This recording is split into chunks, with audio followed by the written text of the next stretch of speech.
Ça y est. C'est parti. Bonjour à tout le monde, toutes les personnes connectées. Merci de nous suivre et d'avoir rejoint ce live. Alors, petite contrariété de dernière minute, Philippe Collin, qui est un de nos invités, a un léger souci technique, donc il va peut-être mettre quelques minutes pour nous rejoindre. Donc, on commence quand même le live et on espère qu'il va pouvoir nous rejoindre le plus rapidement possible. On est quand même en bonne compagnie puisque nous avons Sébastien Neveu qui est avec nous et qui, voilà, on va pouvoir commencer à discuter déjà au moins avec Sébastien sur le sujet du jour. Et voilà, on espère que Philippe va pouvoir se connecter rapidement.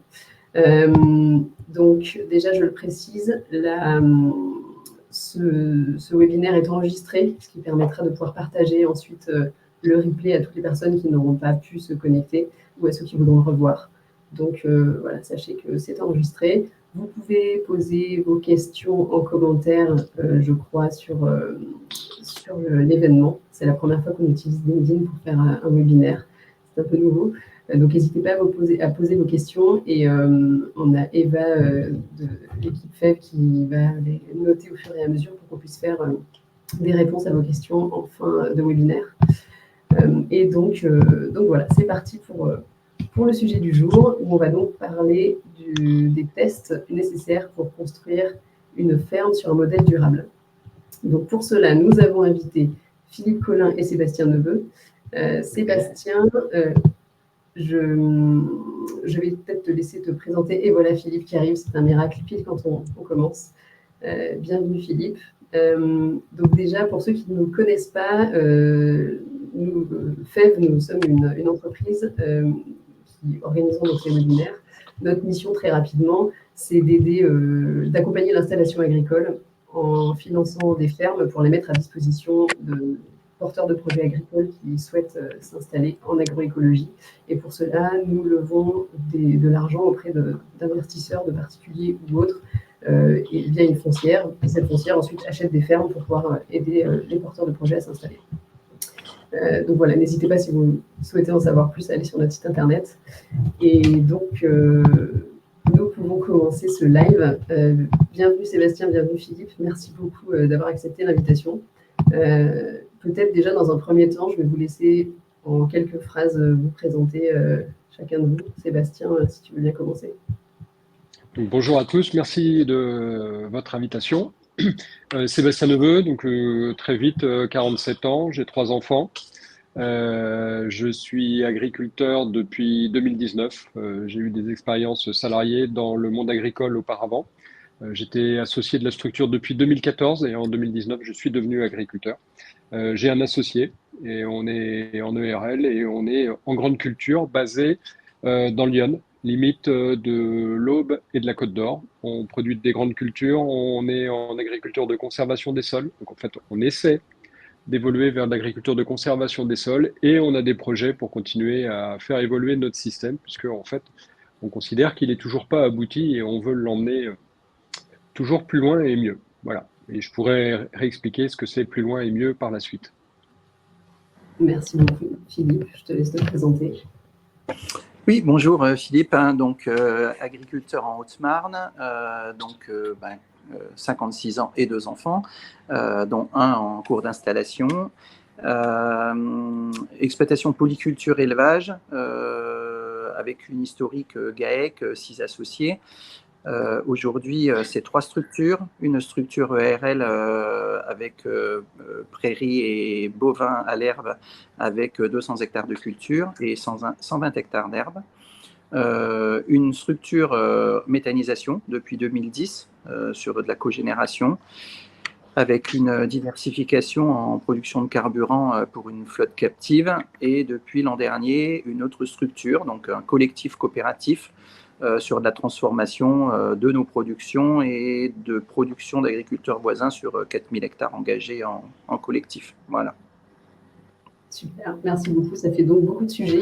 On est ensemble pour à peu près 1 heure, 1 heure et demie en fonction de comment ça va se dérouler. Donc, je pense qu'on a largement de la matière pour discuter pendant tout ce temps.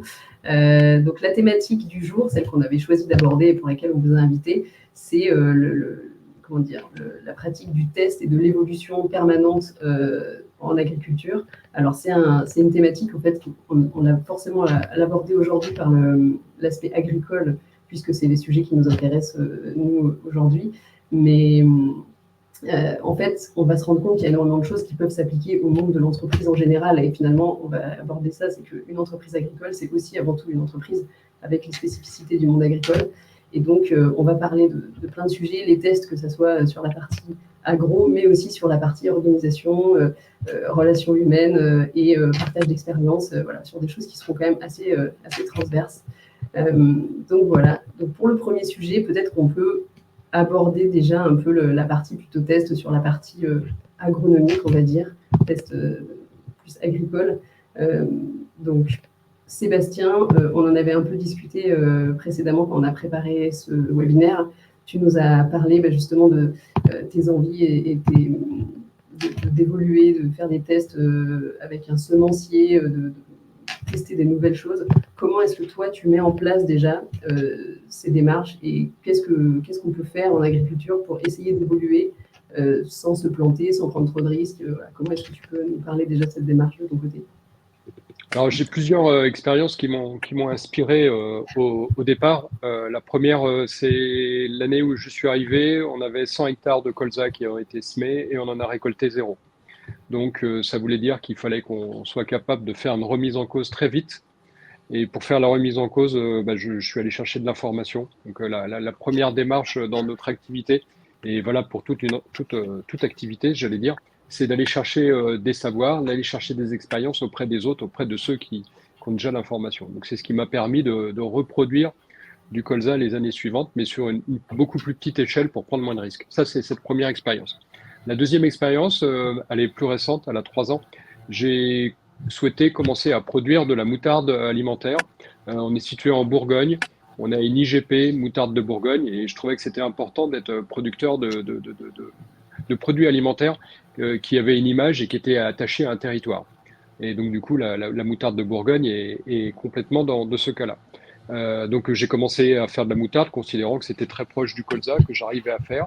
Et je me suis malheureusement arrivé au constat qu'il m'a fallu 3 ans pour commencer à produire correctement de la moutarde. Par ailleurs, on essaie d'avoir toujours des informations diverses et variées. Et puis, on est de plus en plus sensibilisé au changement climatique. Et donc, on sait qu'on a besoin de faire évoluer nos pratiques. Pratiques dans nos cultures, pratiques dans notre système, et puis pratiques pour aller vers de nouvelles cultures. Et donc, du coup, à l'issue des 2 constats que je vous ai rappelés, eh bien, je me suis dit qu'il fallait que je fasse des tests sur des nouvelles cultures très tôt. Et donc, du coup, je suis parti avec 4-5 cultures cette année, sur des petites parcelles, et à l'échelle de mon entreprise. C'est-à-dire que je ne suis pas parti avec de l'expérimentation type institut technique ou INRA, bien sûr, c'est pas mon objectif. J'ai implanté 2-3 largeurs de semoirs d'une nouvelle culture, en allant chercher de l'information à gauche, à droite, pour pas les citer triple performance, pour avoir de l'information sur des nouvelles cultures que je connaissais pas. J'ai joué des réseaux sociaux pour trouver des semences, pour trouver des conseils aussi. Et puis, j'ai commencé à faire mes tests sur ces nouvelles cultures, et je vais continuer à en faire parce que j'ai pas encore tout appris, mais je considère qu'il me faut 3 ans au moins pour tester une nouvelle culture, comprendre son itinéraire technique, appréhender le cycle de la culture. Et puis en même temps, en communiquant sur ce que je fais, eh bien, ça va me permettre de comprendre l'environnement économique de cette culture, c'est-à-dire ses débouchés. Qui sont les intervenants, quelle est la qualité que je dois obtenir, à quel moment je dois la récolter, comment je dois la stocker, comment je dois la préparer pour que j'ai un client qui soit intéressé. Et donc du coup, je me donne 3 ans pour chacune des cultures pour les tester. Alors, en ayant travaillé précédemment dans une coopérative, Cellule Innovation, eh bien en fait, on avait ce qu'on appelait le tunnel de l'innovation. C'est-à-dire qu'en fait, on rentre beaucoup de choses au départ, et puis au cours du temps, mais en fait, le nombre de choses qu'on va conserver diminue parce qu'il y a des échecs, mais ça fait partie de la vie. Il faut essayer. Voilà, je suis pas plus long, j'en reste là. Très intéressant, merci. Philippe, peut-être que tu peux peut-être rebondir sur ce que Sébastien vient de dire, et peut-être aussi toi donner, pour l'instant, on essaie de se focaliser sur la partie plutôt, peut-être on va dire, agricole pure. Toi, qu'est-ce que tu fais comme test régulièrement et qu'est-ce que tu as pu faire? Est-ce que tu as quelques exemples à donner et comment est-ce que tu fais justement pour même si toi, ça fait très longtemps que tu le fais, comment est-ce que tu fais pour te lancer? Sébastien, il nous parle d'aller chercher des conseils à droite à gauche sur Internet ou autre. Comment est-ce qu'on se décide et comment est-ce qu'on se lance aussi pour faire ce genre de test? Alors, en complément de ce qu'a dit Sébastien, et j'approuve 100% ce qu'il dit, hein, c'est-à-dire qu'à un moment donné, il faut aussi limiter le risque, et quand il y a des échecs, c'est bien de les avoir, mais il ne faut pas les continuer. En fait, moi, depuis l'installation, je sais pas ce que je suis tombé dans des réseaux en commençant par le premier qui est phare, hein, où c'était une première pour moi parce qu'on rencontrait beaucoup d'agriculteurs de toutes les régions dans tout système de production. Donc, beaucoup de problématiques qui ne sont pas les mêmes entre un arboriculteur, un éleveur de porc et un céréalier, mais avec le même sentiment d'innover, de persévérer dans la durée et de montrer qu'il y a des choses qui étaient possibles sans rester dans un système figé. Ensuite, on a été dans les premiers réseaux défis où là, on a testé des choses et on les testait en collectif.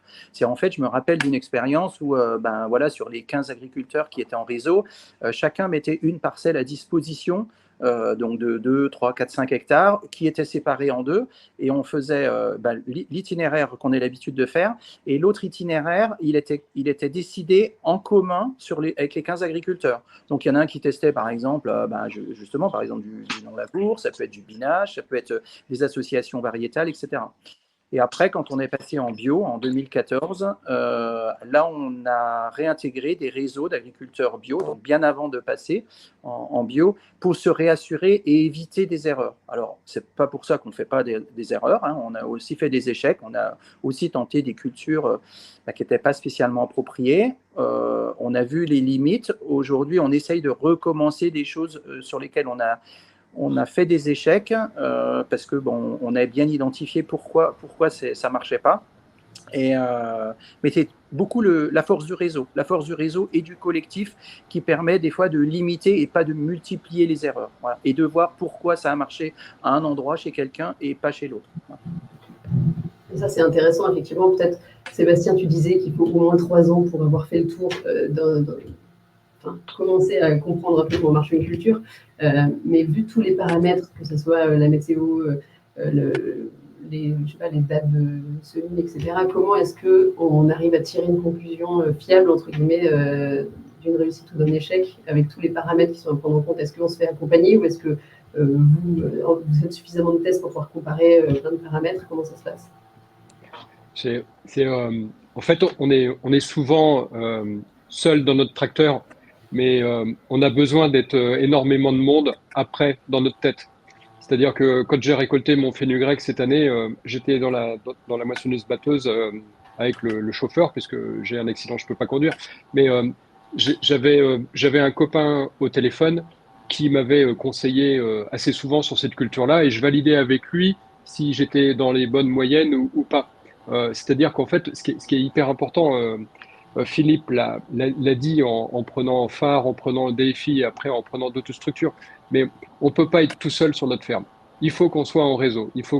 On profite de gens qui ont une expérience et une dynamique avant nous. Et après, par ce qu'on peut apporter aux autres, on peut les aider aussi à créer leur dynamique et leur donner l'envie de poursuivre et continuer dans ces démarches-là. Quand j'ai parlé des 3 ans, quand j'ai parlé de ma présentation, je me suis focalisé sur des nouvelles cultures. Ce que j'ai pas dit, c'est qu'on a créé une CUMA avec des collègues pour faire la démarche d'aller sur du semi-direct. Et le premier succès qu'on a eu dans notre CUMA, c'était pas la machine, c'était l'organisation humaine qu'on avait mis en place et les expériences qu'on avait tirées chacun la première année en testant différentes façons de conduire le semi-direct. Et ça, ce sont des expériences enrichissantes. Après, la force d'une CUMA, c'est l'organisation des hommes mieux que le matériel. Donc du coup, c'est les réseaux, la bonne entente, aller chercher de l'information, échanger en permanence. J'insiste énormément là-dessus. On peut être tout seul sur son entreprise, on est tout seul dans son tracteur, mais on doit être nombreux derrière. Ça crée de la motivation, ça aide quand on a un échec à passer par-dessus et à continuer à avancer. Voilà ce que je peux dire en complément de ma première intervention et de celle de Philippe. Super, Philippe, je pense que l'aspect collectif, toi aussi, tu as déjà fait pas mal de choses qui vont dans ce sens-là. Quelle est ta vision de ce besoin de travailler en collectif et comment est-ce qu'on y arrive en fait? Comment est-ce qu'on trouve les personnes? Comment est-ce qu'on arrive à structurer un travail en collectif? Ben, j'ai pas compris, enfin, j'ai pas compris le sens. C'est par rapport à notre collectif, comment on a avancé, c'est ça, hein? Oui, c'est ça. Et aussi comment, enfin, si à un moment on a envie de tester des choses, comment on arrive à trouver justement ce support autour, ces gens avec qui partager le collectif, des gens qui veulent se lancer, comment est-ce qu'ils arrivent aussi à se retrouver pas tout seuls à faire leurs tests chez eux justement? Ben, bon, après, c'est des réseaux qui se construisent, comment Sébastien l'a dit, hein, là, au sein d'une CUMA, bon, ben, forcément, c'est un petit noyau. Ensuite, on peut aller un petit peu plus loin. Alors, déjà commencer par les petits noyaux, ça c'est clair. Il y a déjà des choses qui peuvent être faites quand même au niveau très, très local. Ensuite, sur nos réseaux, je prends mon exemple, hein, mais sans avoir le modèle unique, mais sur nos réseaux bio, sur le réseau défi, etc.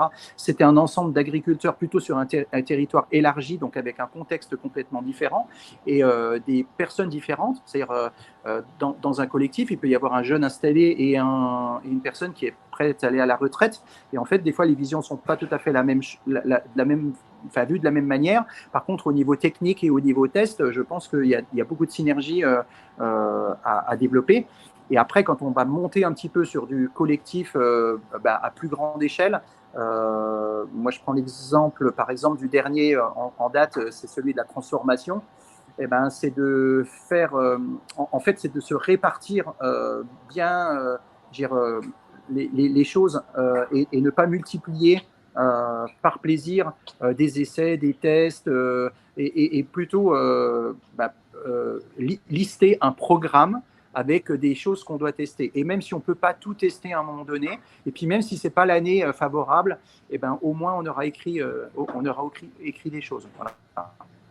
Pas se perdre dans une multiplicité de choses à tester. Il faut aussi derrière que les fermes soient rentables économiquement et on ne doit pas tout miser là-dessus.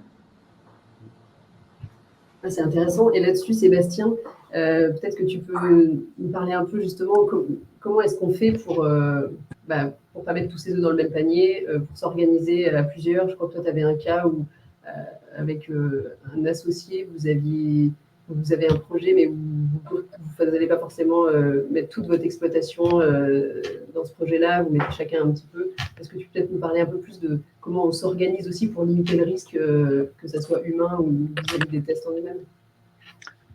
J'aurais deux expériences à témoigner. Une première donc, qui est simple. On est deux structures, on va dire, parce qu'il y a plusieurs personnes sur la structure dans laquelle je suis. En fait, on y réfléchit depuis 3 ans, c'est d'avoir une exploitation dédiée à l'agriculture biologique, parce qu'on est convaincu qu'on a besoin de développer une telle activité, indépendamment du contexte de marché qu'on connaît aujourd'hui, puisqu'en fait, quand on démarre une activité, on la fait pas pour 1 an ou pour 2 ans, on la fait pour 10, 15, 20 ans. On crée un être virtuel en plus de nous être vivants. Voilà. Donc en fait, on a fait le choix de dédier une société à la production biologique et on va retirer chacun de nos structures une trentaine d'hectares pour avoir cette activité sur 60 hectares. Donc 60 hectares, c'est une taille où 2 agriculteurs peuvent dédier du temps, de la réflexion et du matériel. 60 hectares, excusez-moi, j'ai un souci. Voilà, 60 hectares, c'est facile à choisir les parcelles. C'est facile à choisir les successions de cultures.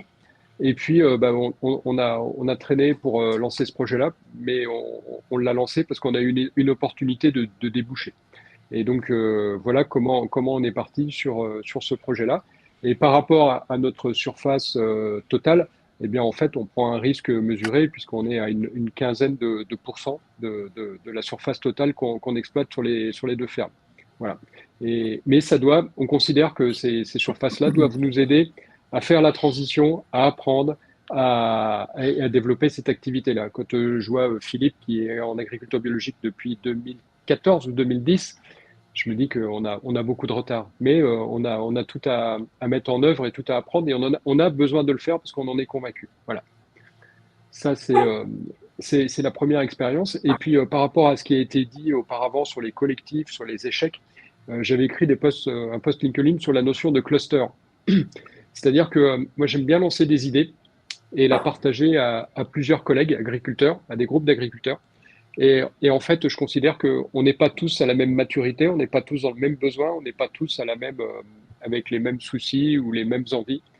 Et donc, du coup, on lance une idée et on laisse les gens qui le veulent la cultiver et la faire fructifier. Et les gens peuvent, à un moment donné, se retirer du projet. C'est pas un échec.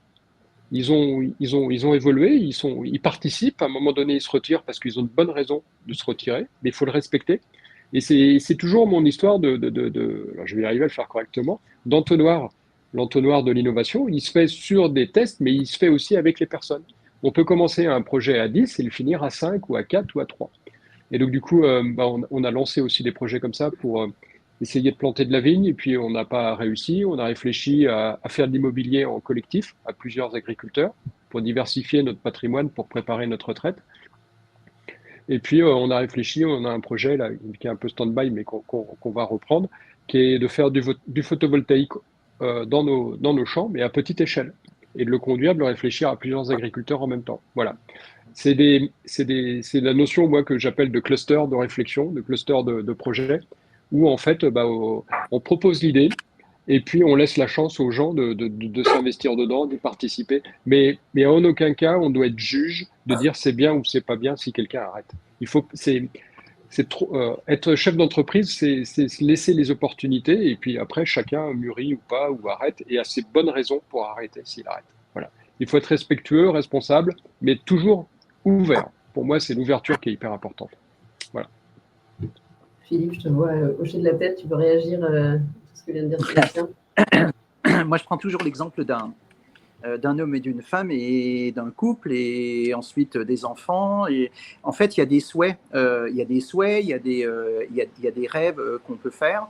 Et puis tout d'un coup, il y a des choses qui arrivent qui sont des fois pas la réalité du souhait. J'ai un homme et une femme qui peuvent imaginer un fils à 20 ans, 25 ans faire telle ou telle chose et en fin de compte, il fait complètement l'inverse. Et c'est pas pour ça que c'est un échec.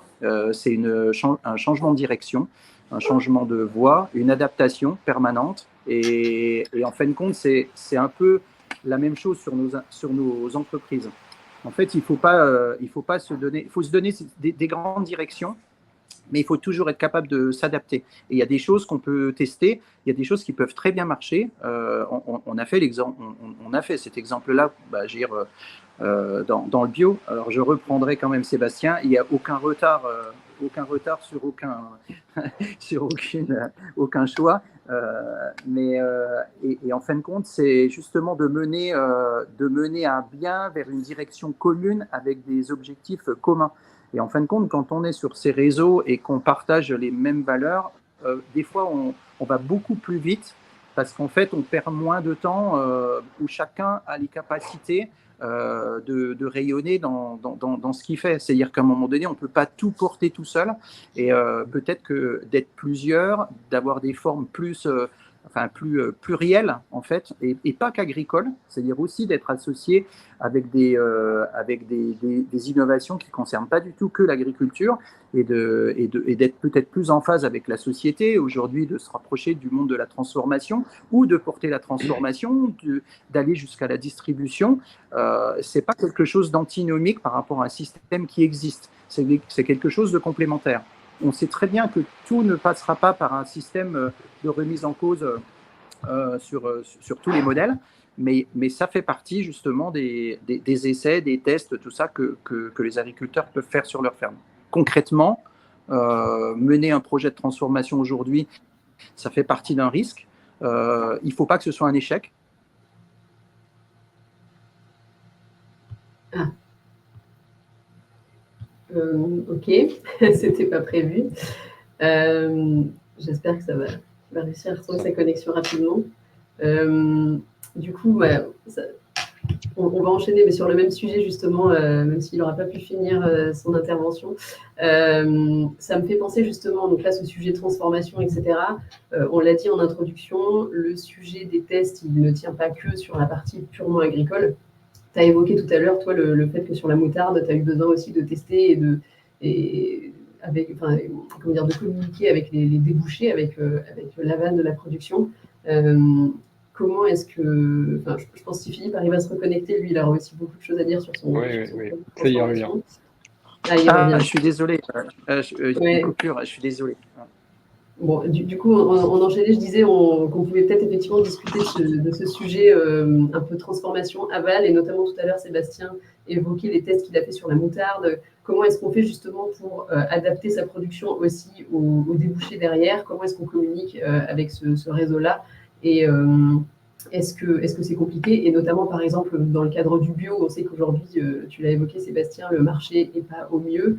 Comment est-ce qu'on fait pour se lancer dans quelque chose où on sait qu'il y a potentiellement un risque, au moins à court terme, et pour limiter aussi les risques là-dessus, j'imagine que ça passe aussi par la création de débouchés derrière. Oui.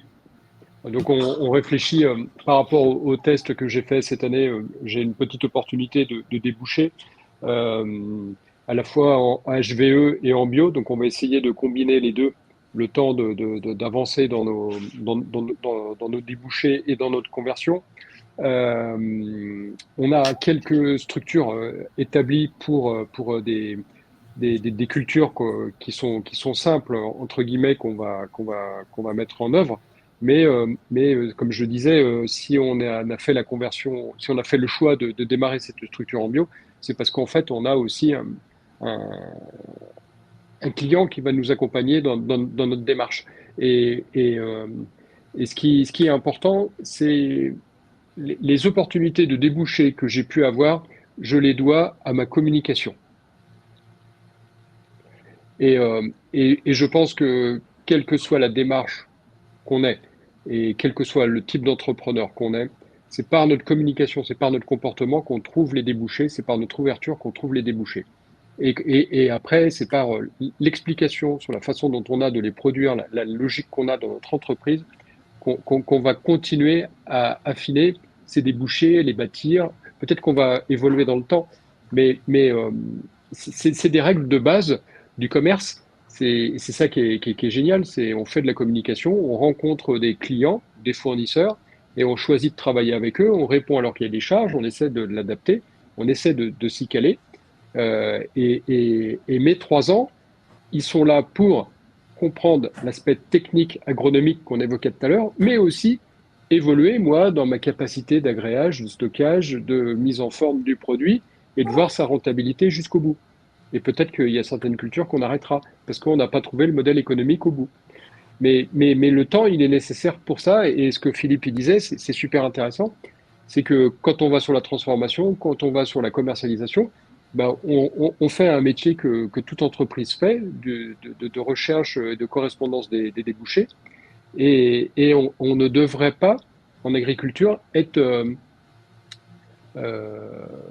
non-acteur sur cette partie-là de notre activité, qui est super intéressante, et puis qui nous aide à nous adapter à notre environnement. Et ça, c'est super important. Philippe, peut-être que tu veux un peu parler de ça et peut-être évoquer le projet sur la transformation sur lequel tu as travaillé ces dernières années. En espérant que la connexion tienne bon. Au niveau de ce qu'on a fait, nous, au niveau de transformation. Oui, sur le projet que tu as développé sur la transformation. Ouais. Oui. Je rejoins ce qu'a dit Sébastien.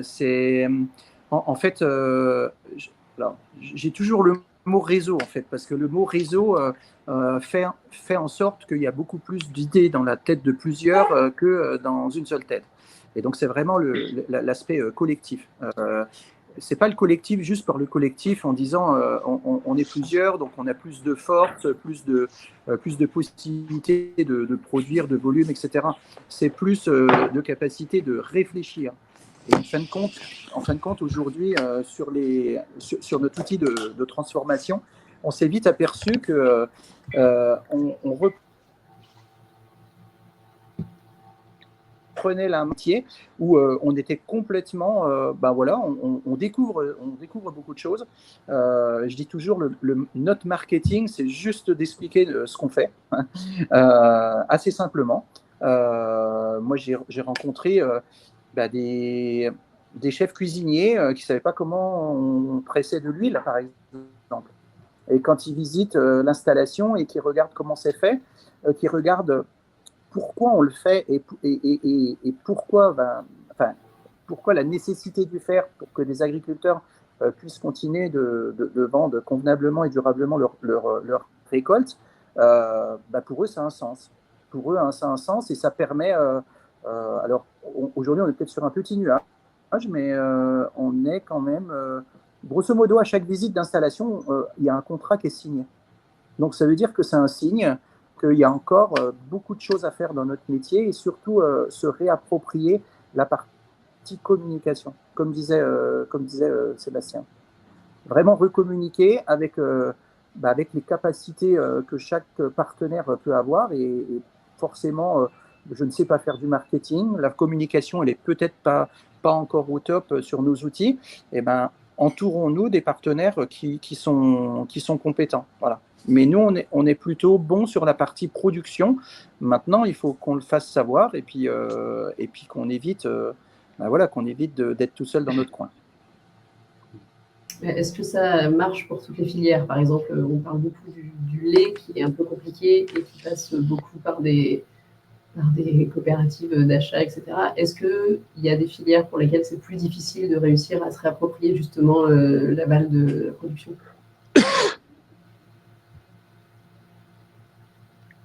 Je ne sais pas lequel des deux, s'il y en a un des deux qui a envie de répondre à ça.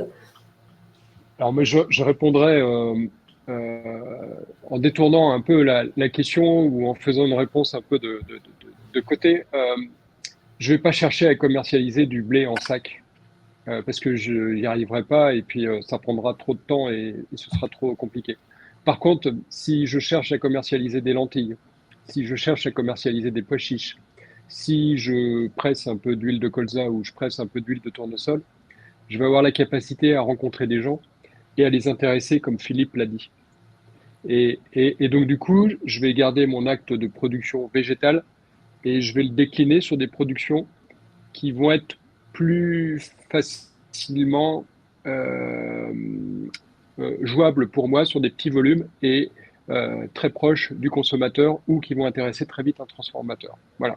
C'est comme ça que je ferai, c'est-à-dire qu'en fait, il y a un petit travail de réflexion à se dire, je ne vais peut-être pas le faire sur la masse, je vais le faire sur quelques points de détail à la marge qui vont me permettre de démarrer.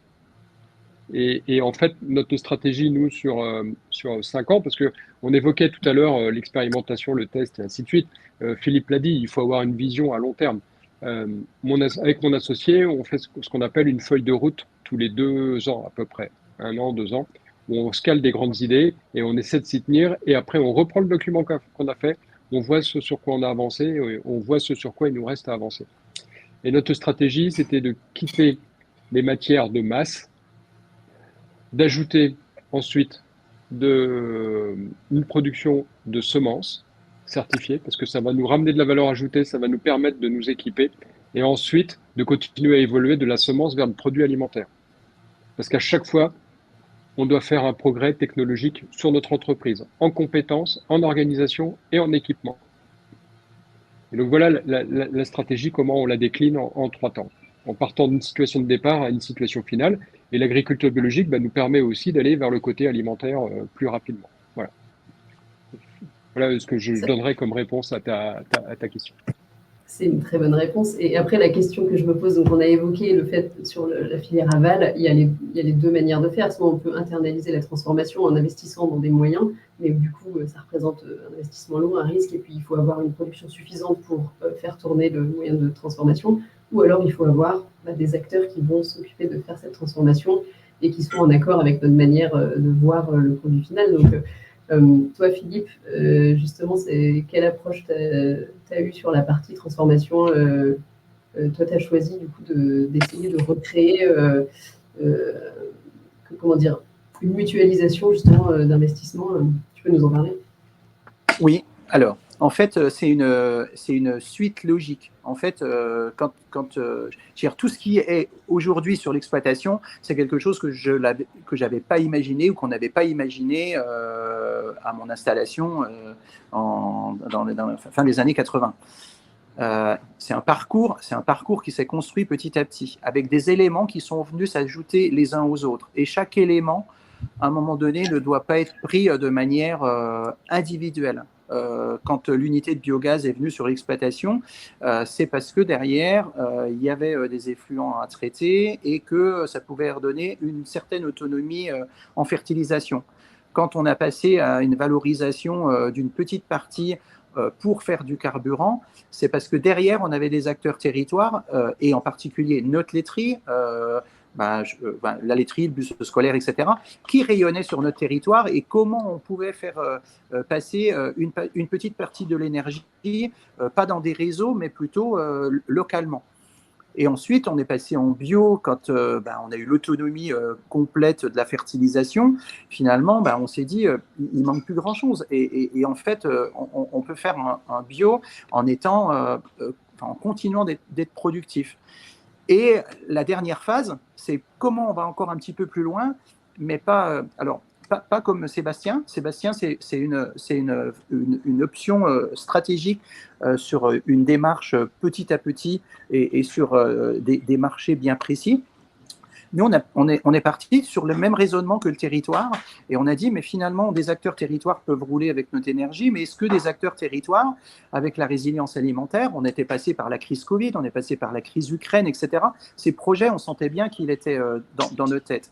Et en fait, on a été chercher déjà les collectifs qui existaient, sans réinventer et à réinvestir la totalité. Et là, par contre, plutôt que de faire tout sur l'exploitation, on a vu qu'il y avait d'autres collectifs qui existaient sur un territoire et où ils pouvaient travailler en synergie avec nous. Donc, on a été chercher nos collègues qui faisaient du tri, qui faisaient plutôt des protéagineux, des légumineuses.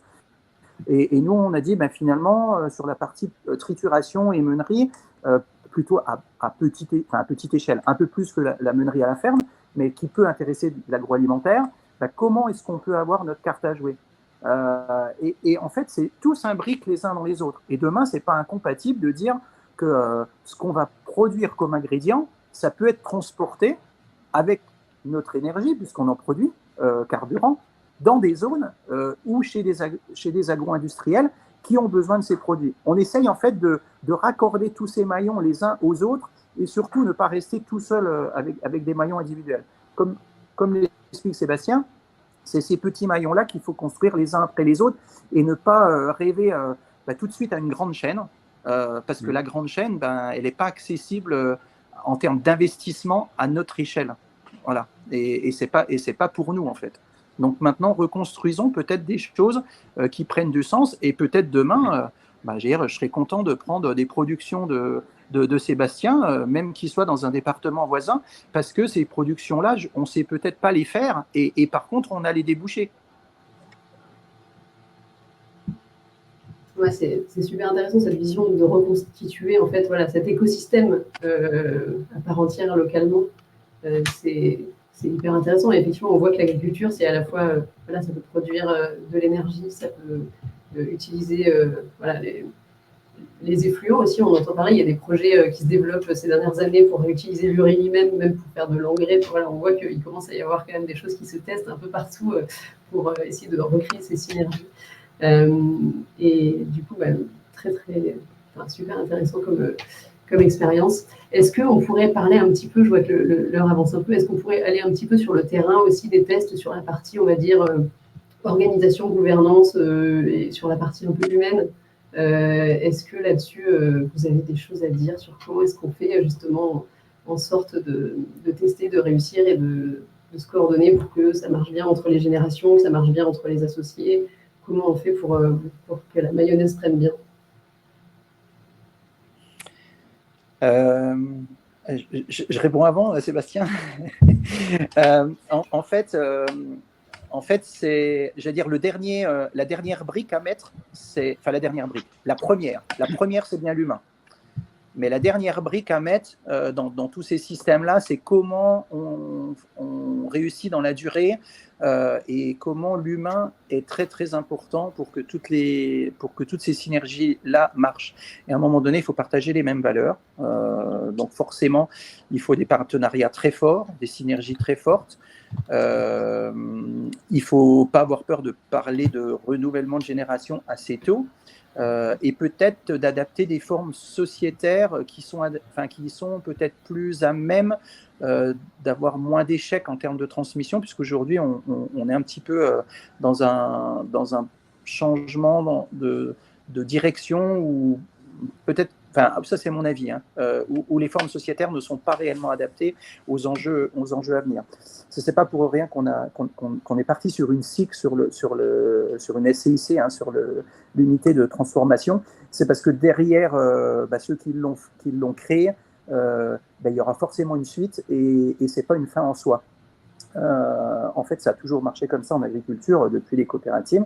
Et en fait, c'est vraiment la continuité des choses. Et peut-être que cette continuité-là, je rêve un peu peut-être, mais je la vois beaucoup plus plurielle qu'avant, où on va avoir différents acteurs qui vont être attachés à cette continuité. Où il ne faut pas se refuser demain un investisseur qui n'est pas du tout de l'agriculture. Ou demain, il ne faut pas imaginer qu'un jeune peut-être peut faire une carrière agricole, mais qu'il aura envie d'autre chose, où justement il va rebondir à chaque fois dans des activités qui sont, alors pour certains non agricoles, mais qui peuvent justement être une formation de carrière, où on commence par la production, où on commence par la transformation et on devient agriculteur. Et en fait, tous ces cheminements-là, ils sont obligatoires parce que de toute façon, il faudra toujours de l'humain. Merci. Sébastien, si tu as des choses à ajouter sur ce sujet. Je veux dire, pour commencer, que j'ai jamais été agriculteur sur une exploitation individuelle. Alors, je vais utiliser un terme que j'aime pas du tout parce qu'en fait, je trouve qu'il ne représente plus du tout la trajectoire qu'on a et le mode de métier qu'on exerce, l'installation. Donc ça, je supporte pas ce terme-là, devenir agriculteur, s'installer. Pour moi, non, il faut supprimer ce terme. On ne s'installe pas. On peut devenir agriculteur. On est chef d'entreprise. On va définir des trajectoires sur son entreprise. On va avoir des trajectoires personnelles. On va rencontrer des gens. On va faire évoluer son entreprise, mais on s'installe pas. Ça bouge tout le temps. On n'est pas figé dans notre métier, dans notre environnement. On peut faire plein de choses. On a beaucoup de liberté. Il faut la vivre pleinement. Donc le terme installation me déplaît. Bref, donc j'ai démarré mon activité avec 3 associés. Aujourd'hui, on est 2 associés sur notre première structure.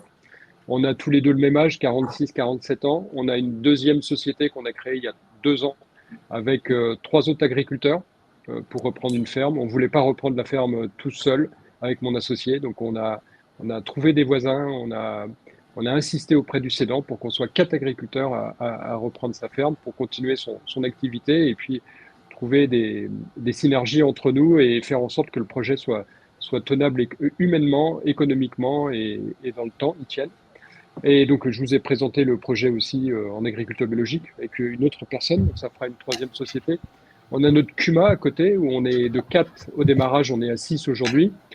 Et je reviens sur ce que je commençais à évoquer avec notre âge, avec mon associé sur notre structure principale. On a 46 et 47 ans.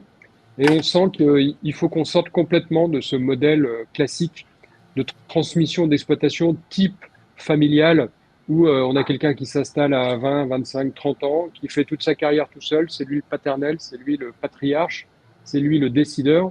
Et puis quand il arrive à 55 ans, 57 ans, 58 ans, 60 ans, il se dit qu'il faut transmettre, qu'il faut sortir le jackpot à ce moment-là, vaille que vaille, et puis on va trouver un petit jeune qu'on va assassiner et qui va continuer l'activité. Voilà. Nous, c'est pas ce qu'on recherche.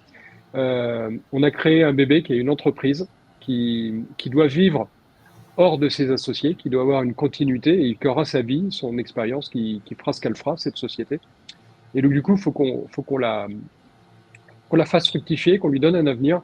Et cet avenir, on considère qu'il passe par la recherche d'associés. Et d'associés qui sont plus jeunes que nous, qui ont 10 ou 15 ou 20 ans de moins que nous, et qui vont ramener de l'énergie, qui vont ramener des capitaux, bien sûr, qui vont ramener du travail, bien sûr, mais qui vont surtout ramener des projets qui vont nous faire nous remettre en cause et qui vont continuer, qui vont nous donner la chance de continuer à évoluer et qui vont donner la chance à notre entreprise de continuer à évoluer et de rester dans le mouvement et de rester dans l'adaptation à son environnement économique et climatique. Et donc, du coup, moi, je crois beaucoup à ça, c'est de faire rentrer, entre guillemets, des jeunes, mais faire rentrer d'autres générations pour qu'on n'ait pas ce développement d'entreprise en dents de scie où il y a quelqu'un qui arrive à 20 ans, qui fait croître l'entreprise jusqu'à 50, et puis après, qui soit en roue libre jusqu'à 60, et puis qui fait le coup de massue au petit jeune qui arrive, et puis le petit jeune, il remonte, et puis on reconduit ça pour une nouvelle génération. Notre entreprise, elle doit continuer à croître et se développer dans le temps. Voilà. C'est un être vivant, c'est pas nous. On a créé un être et il faut lui donner toutes ses chances. Et ça passe en étant en collectif là aussi. Alors un collectif plus réduit, mais un collectif aussi. Voilà, j'arrête là pour pas être trop long. Là, c'est intéressant. Bon, déjà, il va falloir faire un sacré lobbying pour arrêter d'utiliser le mot installation, parce que c'est quand même voilà, le mot utilisé partout. Mais j'aime bien l'idée d'avoir quelque chose de moins, comment dire, moins définitif et quelque chose qui peut plus évoluer, et notamment, comme le disait, enfin, vous l'avez dit tous les deux, le fait qu'aujourd'hui, il y a des gens qui arrivent, qui s'installent en agriculture alors qu'ils ont fait autre chose pendant 20 ans avant, et d'autres qui le font pendant 20 ans puis finissent par passer à autre chose et que c'est moins définitif. Très intéressant, mais du coup, le fait de travailler à plusieurs, ça peut éviter ce côté, effectivement, le paternel qui fait la même chose depuis 40 ans et qui a du mal à changer, la résistance au changement et le fait de les petits jeunes, ils ne savent pas de quoi ils parlent. Moi, je sais, j'ai fait ça depuis toujours. Mais comment est-ce qu'on arrive à gérer quand il y a des avis qui divergent, quand il y a. Est-ce que du coup, ça prend plus de temps aussi, j'imagine, de prendre les décisions à plusieurs et de devoir discuter beaucoup plus des choix à faire? Est-ce qu'au final, on s'y retrouve en efficacité quand même? Je ne sais pas si vous avez un avis, Philippe, peut-être. Comment ça fonctionne dans une entreprise, en fait? Je pense que dans une entreprise, il y a des avis qui divergent et il y a des consensus qui sont donnés. Autrement, ça voudrait dire qu'il n'y a pas d'entreprise qui fonctionne. Il faut vraiment prendre le même schéma, c'est-à-dire enlever le schéma patriarcal. Alors, même si je suis le plus aîné, je suis probablement un de ceux qui pensent que le capital devrait valoir 0. Parce qu'en fait, il m'a été prêté par une génération précédente, je dois le prêter à une génération suivante, et j'ai juste la chance d'être né dans une famille d'agriculteurs. Voilà. Et ça, c'est délégué par toute une société qui s'est pu se nourrir et qui nous délègue cette fonction. Donc, à un moment donné, quand on a pris ça en compte, il ne faut pas se refuser quoi que ce soit. C'est-à-dire que moi, à un moment donné, j'ai pas un rêve d'avoir un chèque de mon fils à la fin de ma carrière. Ça voudrait dire que j'ai pas été capable de vivre de mon exploitation pendant toute ma carrière et que c'est mon fils qui doit qui doit payer mes erreurs du passé. Et ça, c'est juste plus possible. En fait, il va falloir se mettre bien en tête que les systèmes qui n'ont pas fonctionné et qui n'ont pas été rémunérateurs, je ne parle pas de la faute des agriculteurs, de la faute d'un système qui n'a pas été rémunérateur. Ce n'est pas la nouvelle génération de payer ces pots cassés-là. Donc, soit on trouve des systèmes où le capital est porté différemment, où ce n'est pas le jeune qui prend le risque et puis le jeune, il s'endette, mais pour ses vrais projets. Et il passe la main à d'autres, ce qui permettrait peut-être d'avoir des profils de carrière moins longs, plus aboutis, avec une vraie recherche de carrière et d'assouvissement de sa passion, et pas forcer une personne en disant voilà, ça y est, maintenant tu as signé, tu en as pour 15 ans, et de toute façon, quoi qu'il arrive, il faudra bien réussir, sinon ça ne passera pas. Dans une entreprise, ce n'est pas le cas. Je ne connais pas une chambre d'agriculture, une coopérative, une banque qui dit à un jeune recrue, tu en as pour 15 ans parce qu'autrement tu ne sortiras pas de ton poste.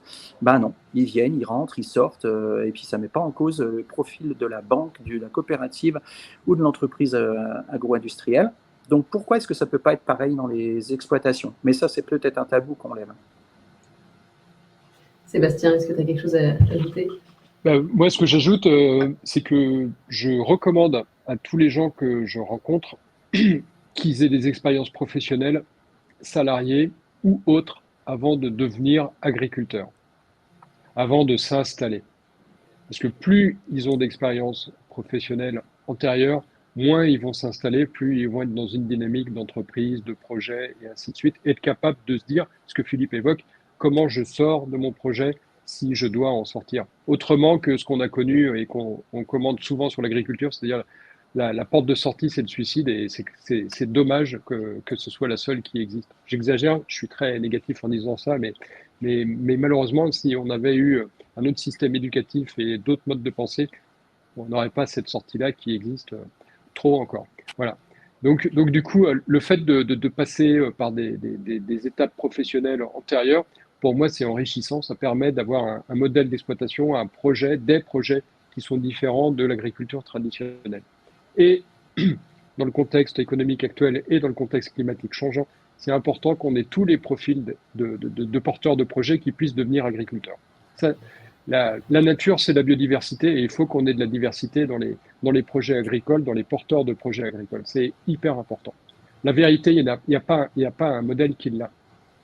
La vérité, on la verra quand on sera vieux,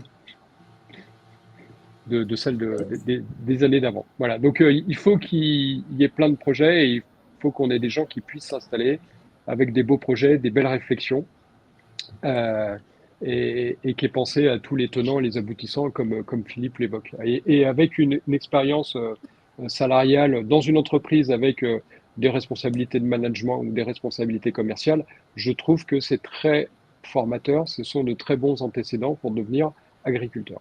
Voilà. Et pour ajouter un mot à ce que dit Sébastien, en fait, la diversité, c'est vraiment le socle du modèle agricole. Alors attention, pas la diversité pour cacher plein de choses. C'est pas l'arbre qui cache la forêt. Hein, il faut une diversité, et c'est le seul moyen, justement. Nous sur le terrain, bio, non bio, éleveurs, céréaliers, peu importe, on travaille ensemble. On travaille, on fait de l'entraide, on échange, on discute, on est amis, on se reçoit. Il n'y a pas d'opposition là-dessus. Simplement, on voudrait en faire parfois des oppositions, mais non. Par contre, il y a des choses qu'on voit dans nos fermes et qu'on partage et qui permettent d'évoluer et justement de faire progresser par le biais de ces réseaux, par le biais de ces échanges, etc. Et qui permettent de rassurer souvent une personne qui doute pour ne pas avoir la voie de sortie que disait Sébastien. Hein. Ça, c'est dramatique, surtout en plus quand ça arrive chez des jeunes. Et ça arrive chez des jeunes. Donc voilà, c'est vraiment cette réassurance qu'on doit avoir tous ensemble. Et effectivement, ça, je sais que c'est un sujet qui est important pour toi, Philippe, le fait de ne pas être dans l'opposition, dans le clivage, et de réussir à discuter avec tout le monde, et qu'effectivement, il n'y a pas une solution ou une bonne vision forcément de l'agriculture, et qu'il faut tous avancer ensemble. Mais est-ce que ça, vous le voyez tous les deux? Peut-être, Philippe, toi, tu es agriculteur vraiment depuis plus longtemps, mais Sébastien, toi, tu étais déjà dans le monde agricole. Est-ce que, justement, autour de vous, vous voyez un peu évoluer cette vision chez de plus en plus de monde? On peut avoir un peu cette idée que l'agriculture, il y a beaucoup de gens qui font un peu toujours le même système, l'agriculture conventionnelle, et qui ne remettent pas forcément en question ça, ce qui, je pense, est à mitiger largement. Mais est-ce que vous voyez quand même, vous, aujourd'hui, de plus en plus de personnes qui sont ouvertes à s'adapter, notamment avec le risque climatique et les changements climatiques qui rendent la chose un peu obligatoire?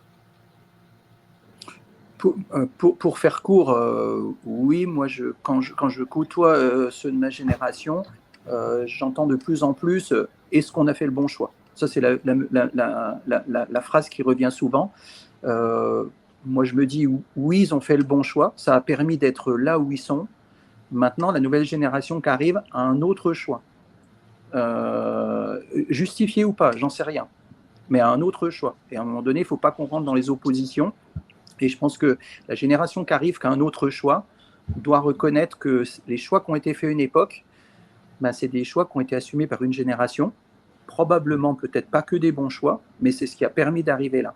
Maintenant, il faut qu'on soit conscient que la génération qui arrive, qui a des choix différents, elle doit pouvoir exprimer ses choix, même si ça dérange des choses qui ont été établies par la nôtre de génération. Et c'est vraiment ça le souci. Parce que ça voudrait dire que nous, quand on était jeunes, on a eu le droit de faire des choix que nos parents nous ont fait faire, et que là, on ne voudrait plus que les jeunes changent les choix qu'on a eus.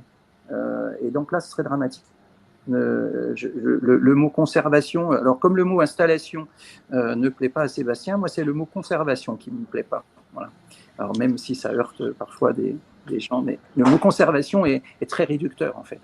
Il faut être progressiste. Sébastien, ton avis?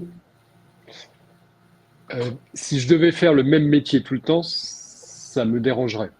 Donc du coup, expérimenter, faire bouger la structure, ça me convient, c'est dans ma nature. J'ai besoin de ça. Pour arriver à tenir les quelques heures que j'ai à faire dans un tracteur, j'ai besoin d'avoir des projets en réflexion, de savoir qu'il y a des choses qui vont évoluer, que mes pratiques vont bouger et qu'il y a toujours quelque chose de nouveau pour demain. Voilà, ça c'est ce qui me fait tenir les heures de tracteur que j'ai à faire. On n'a pas tous le même profil. On a des gens qui vont être beaucoup plus traditionnalistes, qui vont adorer leur métier parce qu'ils le conduisent de la même manière depuis des années. Ça peut marcher à certaines périodes, ça peut marcher dans certains systèmes, ça peut marcher dans différents cas de figure. Je considère que je suis très dépendant des aléas climatiques, que je suis très dépendant des marchés. Et donc, du coup, je me mets en mouvement pour gérer au mieux cette dépendance. Donc, devenir indépendant, voilà, d'une certaine manière. Et ce mouvement, on apprend à l'apprécier, on apprend à l'entretenir, on l'apprend, ça nous donne de l'énergie.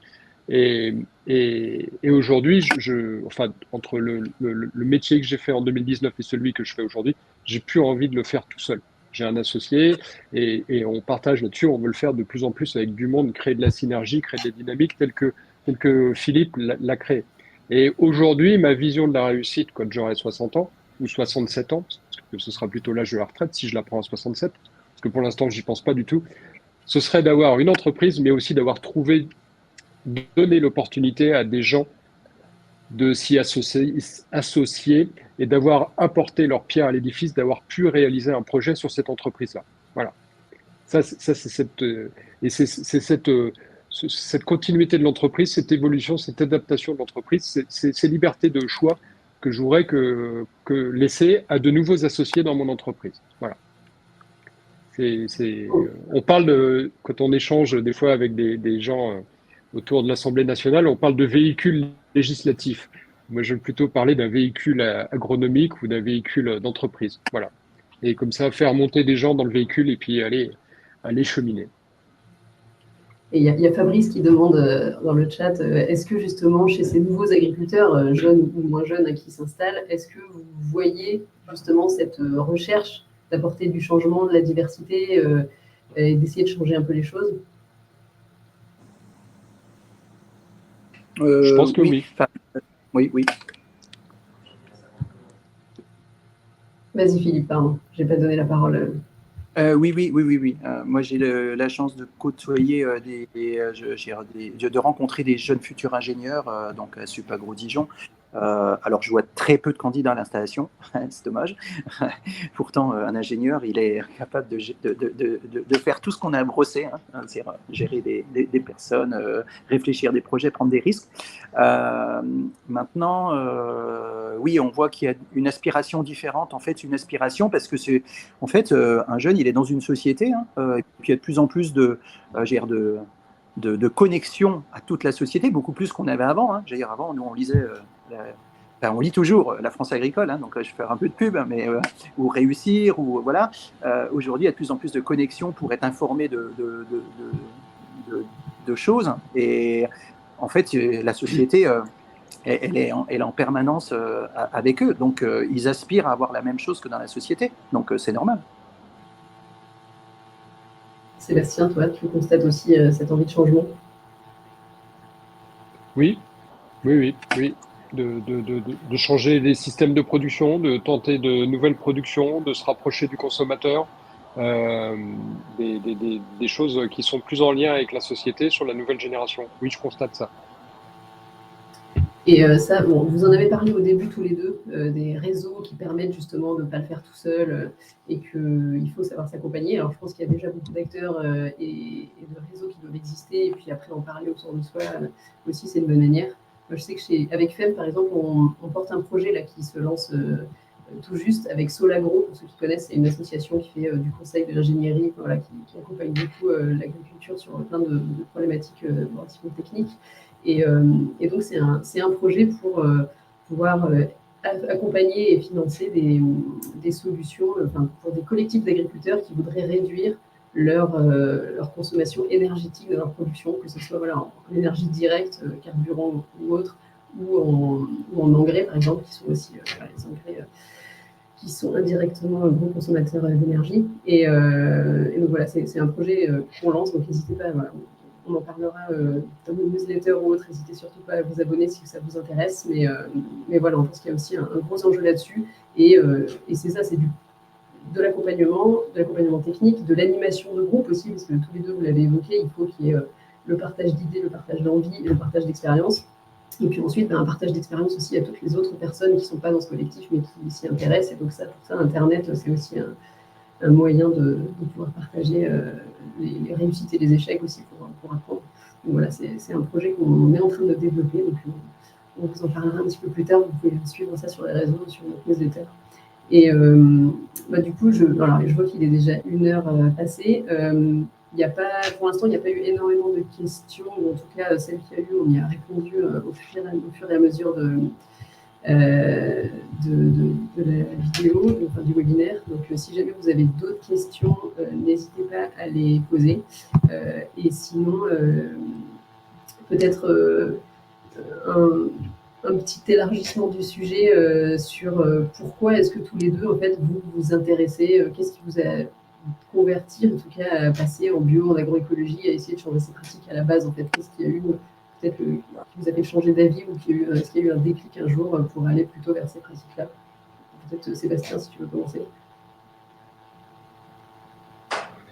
Mes expériences professionnelles antérieures. J'ai passé 10 ans en centre de gestion en Ille-et-Vilaine. J'ai rencontré des agriculteurs qui étaient à l'association Base. J'ai rencontré beaucoup d'agriculteurs qui travaillaient en CUMA.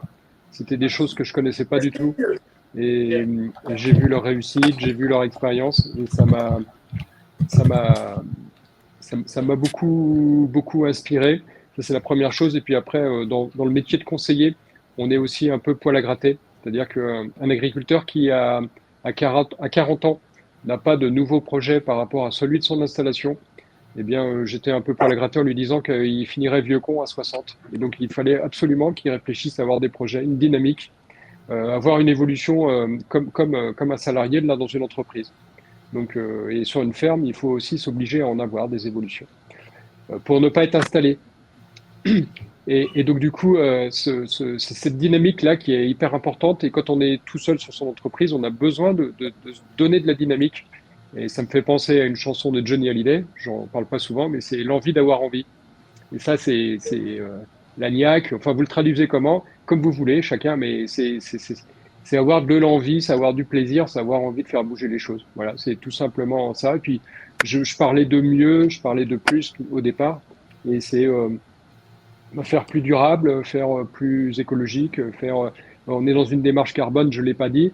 Ça nous fait énormément réfléchir. Plus que l'aspect financier, c'est aussi de savoir que on compense la consommation énergétique de X Français. Et tous les ans, on essaie de s'améliorer. Au départ, j'étais à 0, je suis passé à 100, et puis j'espère que je vais arriver à 250, 300, 400 Français. C'est-à-dire, c'est à peu près 11 tonnes de CO2 par personne. Et ça, moi, ça me motive. Voilà. J'ai l'impression de contribuer favorablement au fonctionnement de notre planète. C'est mon moteur, c'est mon envie. Qu'est-ce qui te motive, toi, Philippe, dans ce sens-là? Oui, bah, je partage ce qu'a dit Sébastien. À la rigueur, moi, je vais plutôt dire, en fait, Ce teasing. Bon, sa connexion est quand même plutôt bien tenue. On ne va pas se plaindre vu les conditions du direct. Bon, on va attendre qu'il revienne. Je suis sûre qu'il va revenir. Oui. Mais bon, effectivement, l'approche carbone, ce qui est intéressant, c'est de voir qu'on parle beaucoup de l'agriculture, parfois un peu en négatif, mais c'est bien d'avoir aussi cet aspect impact positif. Ah, il est de retour. Vas-y, Philippe, tu peux reprendre. Ouais, j'ai pas une bonne connexion. Ça doit être la rivière atmosphérique qui me perturbe. En fait, moi, j'allais surtout dire, au niveau de ce qui nous motive, peut-être que quand tout va bien, on risque rien.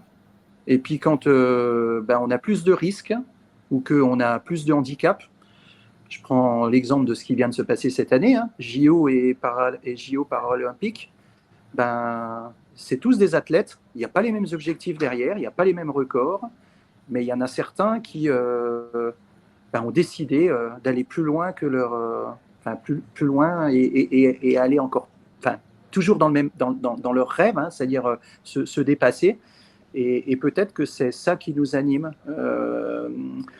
Dans des régions qui sont plus contraintes. Je pense qu'elle de Sébastien, elle est plus contrainte. Et cette année, c'est plutôt un petit peu mieux, si je ne me trompe pas, plutôt un petit peu mieux que les années où c'est sec. Malheureusement, donc là c'est peut-être un petit coup de gueule, on ne parle pas de ces régions-là qui luttent pendant des années quand il y a des contraintes, et tout d'un coup on parlerait de régions qui vont bien quand il y a une année avec des contraintes. Voilà. Ça c'est ma petite parenthèse. Il faut faire attention, on peut tous avoir des contraintes demain, donc ne restons pas les pieds dans le même sabot, et il faut vraiment justement aller plus loin. Donc ce qui nous fait passer réfléchir, ce qui nous a fait réfléchir au bio, à l'agroécologie, etc. Je me dis toujours, c'est souvent la génération qui nous suit et qui nous pousse, et c'est surtout pas la première qui nous a précédés qui nous a donné l'envie là.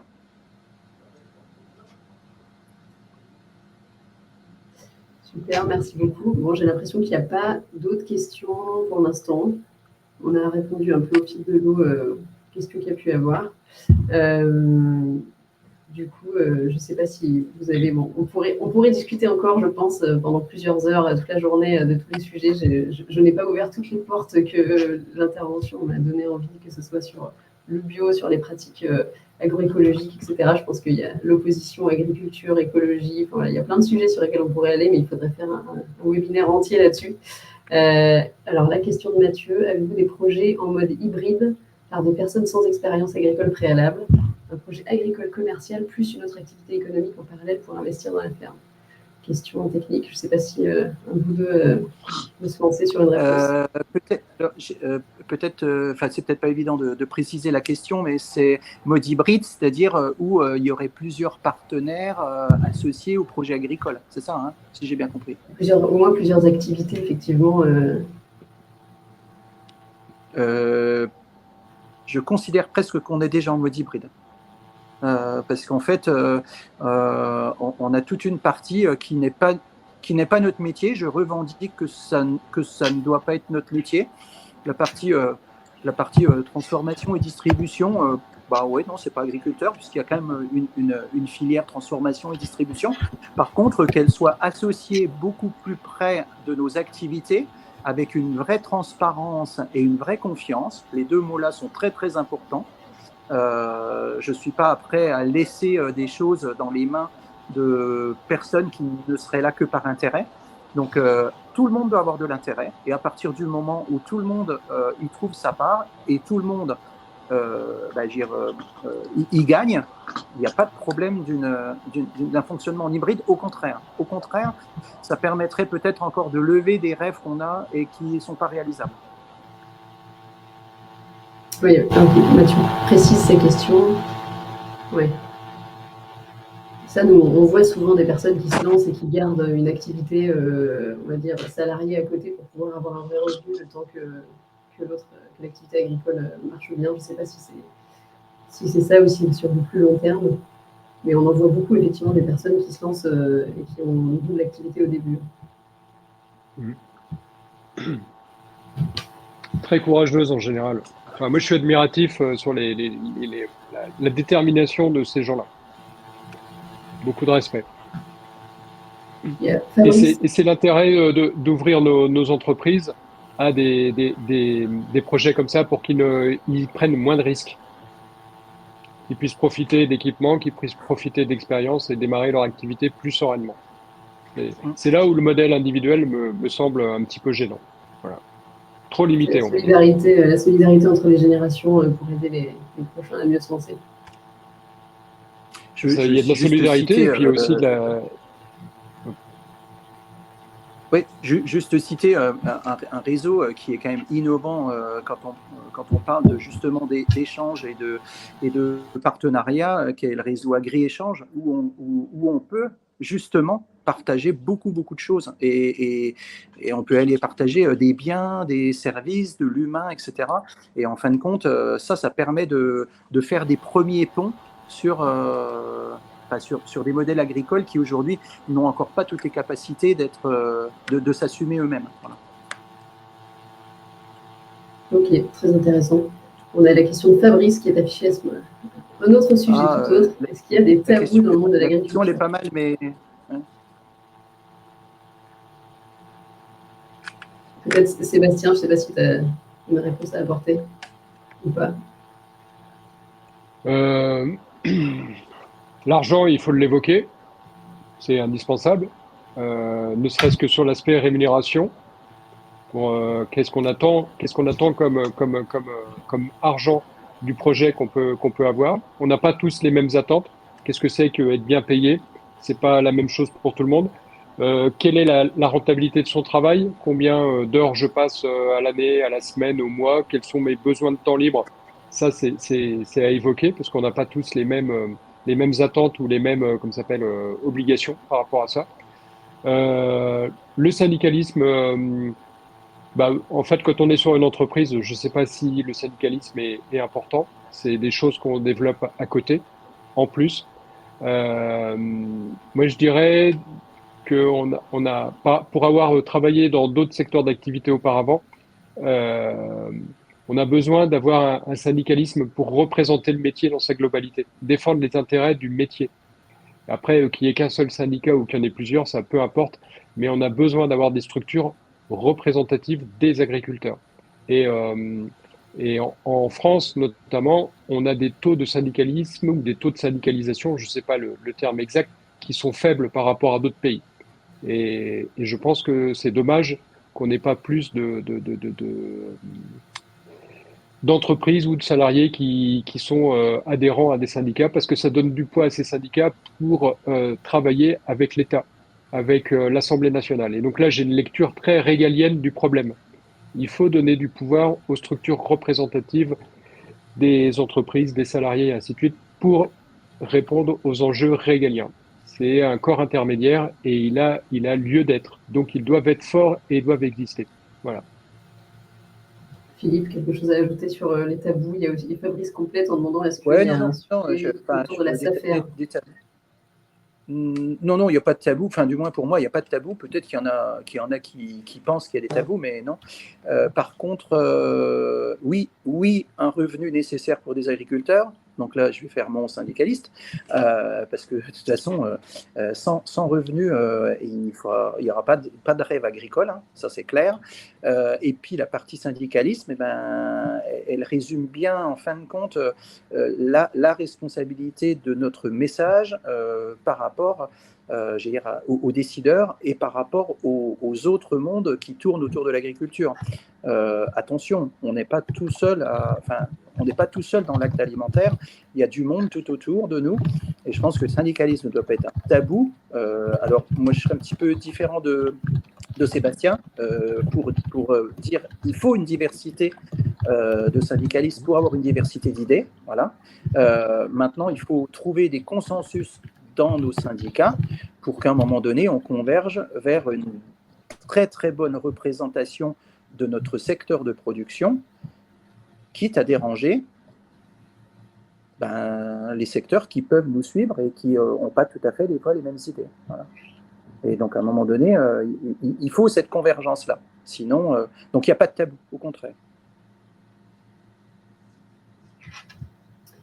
On a Marie qui témoigne, qui dit que voilà, le tabou du burn-out agricole, on en a pas mal parlé, et du coup, aujourd'hui, on a plus pris conscience, effectivement, du grand public. Je pense qu'effectivement, ces dernières années, on a quand même beaucoup parlé des problèmes des agriculteurs. On a beaucoup parlé ces dernières années des suicides et des difficultés des agriculteurs. Je pense que en tant que consommateur qui mange tous les jours, c'est quand même notre sujet, c'est un sujet qui doit nous préoccuper. Est-ce que c'est une fatalité alors, l'agriculteur en burn-out et qui se suicide, j'ose espérer que non, et je pense que non. Mais l'agriculteur qui a très peu de temps libre et qui doit forcément avoir un métier un peu passion parce que sinon il ne tiendra pas, est-ce que ça c'est un peu obligatoire? Comment est-ce que vous voyez les choses? Je vais commencer à répondre. Je résumerais que, voilà, vas-y. Oui, j'ai regardé, j'ai étudié un projet de formation justement pour travailler sur nos prises de décision et la quantité de travail qu'on peut assumer. Et en fait, je dirais que c'est en partie de notre responsabilité, c'est de notre capacité à assumer du travail et notre capacité. Bon, cette fois, c'est Sébastien qui est au problème. Bon, Philippe, je te laisse répondre à la question, désolé. Oui, non, mais c'est vrai que je pense qu'on a pris conscience depuis la crise agricole. Maintenant, je pense que en entendant un petit peu les organisations agricoles, c'est un réel problème, encore plus que janvier 2024, où il y a un manque de repères. C'est-à-dire un manque de repères aujourd'hui chez beaucoup d'agriculteurs. Peut-être qu'on est deux électrons libres avec Sébastien et on ne représente pas la généralité de la population agricole. Et aujourd'hui, il va falloir être très, très, très méfiant. Il va falloir investir du temps dans nos organisations professionnelles agricoles pour déceler le malaise de manque de repères chez les agriculteurs. Ça ne conduira pas toujours au burn-out ou au suicide, mais il faut, on vient de passer un petit cran supplémentaire et ça, il faut qu'on y fasse attention. Sébastien, si tu veux reprendre. Oui, excusez-moi, cette fois-ci, c'est moi qui ai été déconnecté. Je disais que oui, on a besoin de travailler, c'était l'occasion d'une formation, sur nous-mêmes, sur notre capacité à nous organiser, notre capacité à supporter beaucoup de travail. Et donc, du coup, comment on accepte de remettre en cause ce qualificatif de production et de l'aménager et de l'améliorer. Voilà. Et ça, il y a une part inconsciente qui s'est imposée au cours du temps, c'est-à-dire on a toujours cherché à travailler plus pour maintenir les revenus ou faire tourner l'entreprise, mais il y a aussi une part de conscience à avoir sur son organisation du travail et comment on peut l'aménager, comment on peut la faire évoluer pour aller chercher du temps libre ou aller chercher du cerveau libre. C'est-à-dire moins comme ça s'appelle, d'impératifs psychologiques qui peuvent être plus contraignants que du temps de travail. C'est-à-dire qu'en fait, ce qu'on entend aussi, c'est parfois de la part de collègues, c'est la pression psychologique qu'ils ont en permanence de travail, de choses à faire ou de responsabilités financières qui les pèsent et la difficulté à pouvoir évoluer parce qu'en fait, ils sont pris. Ils peuvent pas, ils sentent aucune liberté pour agir parce qu'ils sont pris par des investissements, ils sont pris par des engagements de temps, de travail, de choses comme ça, de fonctionnement d'atelier. Et donc du coup, il y a tout ce qu'a évoqué Philippe là que j'ai entendu quand j'ai reconnecté, mais il y a aussi un travail sur soi à avoir. Voilà. Mais les deux se rejoignent, c'est-à-dire que l'écoute doit permettre d'engager sur des processus de formation, de prise de recul sur soi pour voir comment on peut faire évoluer son système. Et on a évoqué depuis le début les collectifs. Les collectifs peuvent être des solutions pour libérer du temps, pour retrouver des organisations, et puis se réconforter, se réassurer entre collègues. Ça fait du bien. Moi, quand j'ai fait mes petites expérimentations là, sur ma parcelle de 2 hectares, c'est tout petit, et que je l'ai fait visiter à mon groupe culture, j'ai des gens qui ont retrouvé la banane parce qu'ils se sont dit, bah, tiens, on peut le faire, c'est pas compliqué, on n'est pas dépendant des autres, on peut se le faire. Et ça leur a beaucoup plu et ils avaient le sourire et les yeux qui brillaient en repartant, alors que c'était 3 fois rien, quoi. Et donc, du coup, il faut qu'on ait la possibilité de redonner le sourire et les yeux qui brillent aux gens. C'était le propos de Philippe, je pense. Je pense que c'est une bonne conclusion puisqu'on arrive un peu à la fin du temps de ce webinaire. Mais effectivement, misons sur le partage, le collectif et l'entraide pour retrouver tout l'aspect positif de l'agriculture et redonner envie aux générations futures de plus y participer, s'y investir, même sans s'y installer définitivement, comme on disait tout à l'heure. C'était super intéressant d'avoir ces échanges avec vous. Encore une fois, on pourrait discuter encore des heures. Si jamais il y a des gens qui écoutent, qui ont des questions qui leur viennent plus tard, n'hésitez surtout pas à nous contacter, à écrire à FEV. On a l'équipe qui s'occupera de vous répondre, de transmettre éventuellement des questions à Sébastien et Philippe si jamais on n'a pas les réponses de notre côté. Inscrivez-vous à notre newsletter pour en savoir plus sur les prochains webinaires et recevoir le replay de cette vidéo pour pouvoir la partager si elle vous a intéressé, n'hésitez pas à en parler autour de vous. Nous, sur la partie collectif et évolution des pratiques, je reparle un peu du programme Fabacé, donc en partenariat avec Solagro, sur lequel on va communiquer prochainement et qui va relativement dans le sens de tout ce qu'on s'est dit, même si on est vraiment focalisé sur l'énergie, alors qu'on voit que Sébastien et Philippe ont des sujets beaucoup plus larges que ça, sur tout ce qui concerne l'exploitation agricole. Donc, merci beaucoup à Philippe et Sébastien pour cette heure et demie passée ensemble. Et donc, au plaisir de vous réinviter pour parler d'autres sujets complémentaires. Et bon courage pour la suite. Et on espère que toute cette bonne énergie que vous déployez permettra de donner à d'autres agriculteurs jeunes ou moins jeunes l'envie de faire pareil. Merci beaucoup à vous. Merci, bonne journée. Merci. Au revoir.